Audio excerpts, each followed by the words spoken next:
না দেবদা, তুমি, আমি শুনছিলাম তুমি বলছিলে যে এতদিন পর দেখা হচ্ছে, দেখা হলে কি কথা বলবো, তো দেখা হলো, কি কথা বললে প্রথমে? হ্যাঁ, শুভশ্রীকে। সত্যি কথা বলবো না অ্যাক্টিং করবো? না না, সত্যি বল, সত্যি বলছো তো? আমি ইন্টারভিউগুলো দেখছিলাম, আমরা আলাদা আলাদা ইন্টারভিউগুলো দিয়েছিলাম।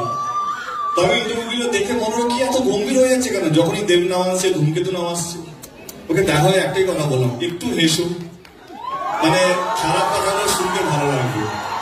আমি জাস্ট হাসিটা মিস করলাম, বাকি তুমি কি বলেছো আমার কোনো ইয়ে নেই, বাট একটু হেসে কথা বললেও খারাপ কথাগুলো শুনতে ভালো লাগবে, তাই তো বলেছি? তুমি কি বলেছো? Can I join? মানে এই আনসারটাতে আমি জয়েন করতে পারি? হ্যাঁ হ্যাঁ। সো এটা সবাই বলবে, শুভশ্রী মানে তার সাথে, শুভশ্রী মানে তার সাথে,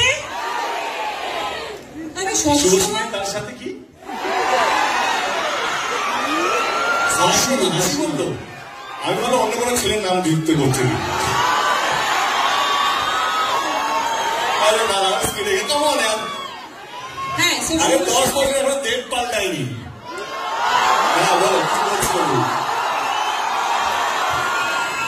আমাকে খুব কম মানুষই দেখেছে যে না হাসতে, সো আমি হাসছিলাম, বোধহয় তুমি দেখতে পাওনি।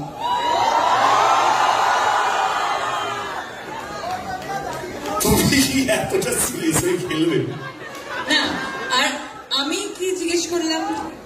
হ্যাঁ, মানে আমার যে প্রশ্নগুলো সেটা তোমাদের দুজনের জন্যই কিন্তু। হ্যাঁ, ওকে। সো আমি জিজ্ঞেস করলাম আমার সাথে ফ্রেন্ডশিপ করবে? হ্যাঁ, আমি এটাই জিজ্ঞেস করলাম, আমার সাথে ফ্রেন্ডশিপ করবে? না, না না, এক্স্যাক্টলি আমি এটাই জিজ্ঞেস করলাম যে আমার সাথে ফ্রেন্ডশিপ করবে কিনা। তাছাড়া অফকোর্স সেটা